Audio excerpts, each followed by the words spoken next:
Welcome to QueerTWENTY by Ego Monk. It is the annual celebration of 20 queer Indians who have made a mark in the fields of business, technology, and society. Today we are joined by Amita Karadkhedkar, Vice President and City. So Amita, when I go through your website, there are three very beautiful hashtags that's there. That's hashtag kindness, to touch lives, and purpose. So could you start by telling a little bit about those hashtags and also your journey and yourself? Very good morning to you all, and thank you so much for this opportunity. So I belong to a town called Aurangabad, which is around 230 kilometers away from Pune. That's where I was born and brought up. That's where I completed my education. That's where I completed my engineering, and then came to Pune for job. Now, when it comes to the hashtags that you have mentioned, so the thing is, those hashtags have majorly got to do with my journey, with the story of my own metamorphosis. So a couple of years ago, I have embraced my true self, my true gender. I embraced womanhood. So prior to that, for almost 2 decades of my life, I pondered upon this identity struggle. And then eventually I got the courage to embrace my true self and go through that journey. And that's where post the journey, when my legal, social and medical transition was complete, I had a choice. I can just be this new identity or my own identity person and live the life that way, or I can share my story. And that's where maybe Janet Mock's quote, who is one of the New York Times bestsellers, became in a way the inspiration for me, that sharing our stories is an act of courage, and sharing our stories is important because there might be somebody out there who is going through similar struggles, who is dealing with similar kind of issues, and you sharing your story, you sharing your experiences might give that hope for that individual who needs it desperately. Absolutely.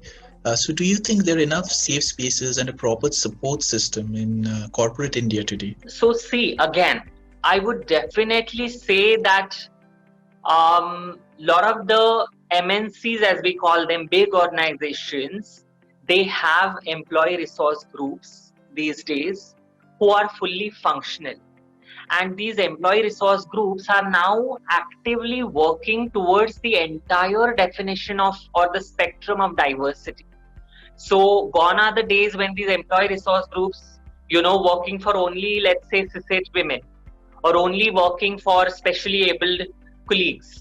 Now they are going beyond that in its true essence. So they are working for the LGBTI plus community in terms of policies, in terms of inclusion, in terms of driving benefits.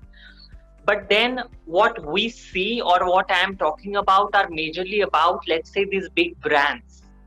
Okay. But at the same time, we have a lot of other organizations also who maybe, are, let's say, startups, or maybe beyond certain startups, but not yet big brands.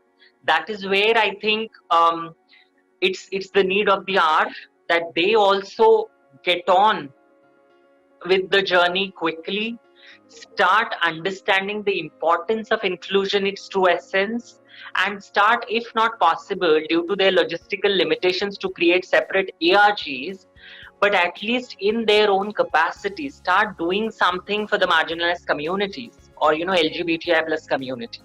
So, yes, we do have safe spaces in corporate India, but there are opportunities where those need to be created, and maybe actively we all need to work together to create safe spaces where they don't exist as of today. So in some of your talks, you have used this beautiful example of a caterpillar metamorphosing into a butterfly to describe your struggles.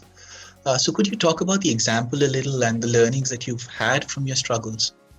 It's good that you mentioned that experience, because it's important to talk about certain experiences here which I get to hear from other individuals, you know.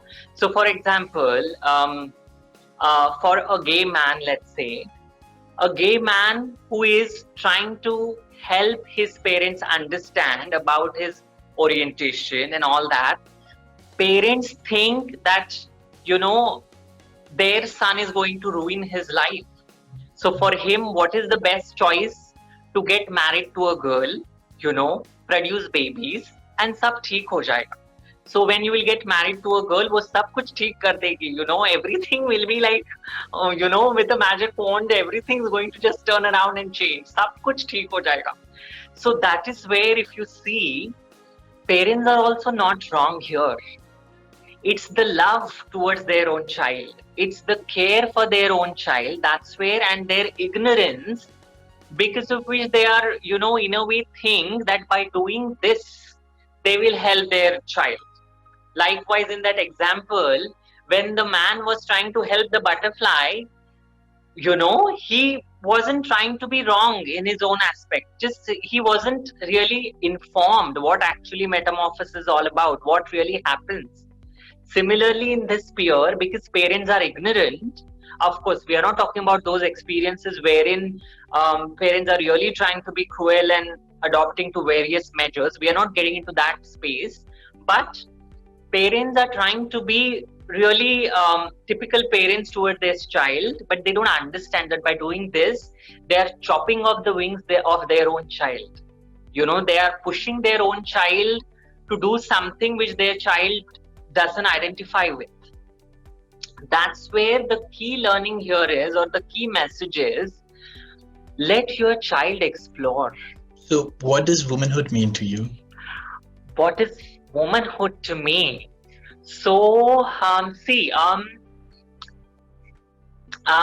now, okay, what is that DNA which all of us carry? Is it metrodermal? No, I'm not sure. I just remember the XX and XY chromosomes determining sex. No, I'm not talking about the chromosomes. So there is this DNA. I would just hint, maybe it's mitodermal, some DNA. So all of us have that DNA, okay? And where do we get that DNA from? We get that DNA from our mothers, okay? So every single human that is there on the planet of Earth carries a DNA from their mother. We will not have a similar DNA from our fathers, but we will definitely have this DNA from our mothers.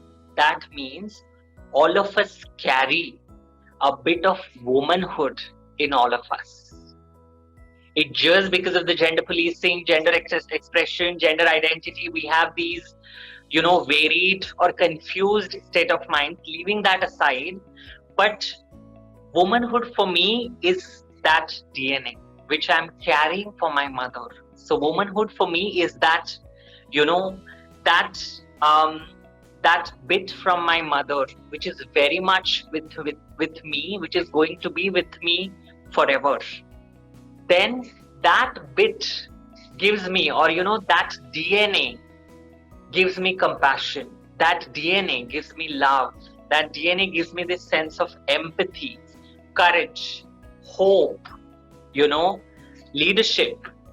All these qualities is womanhood for me.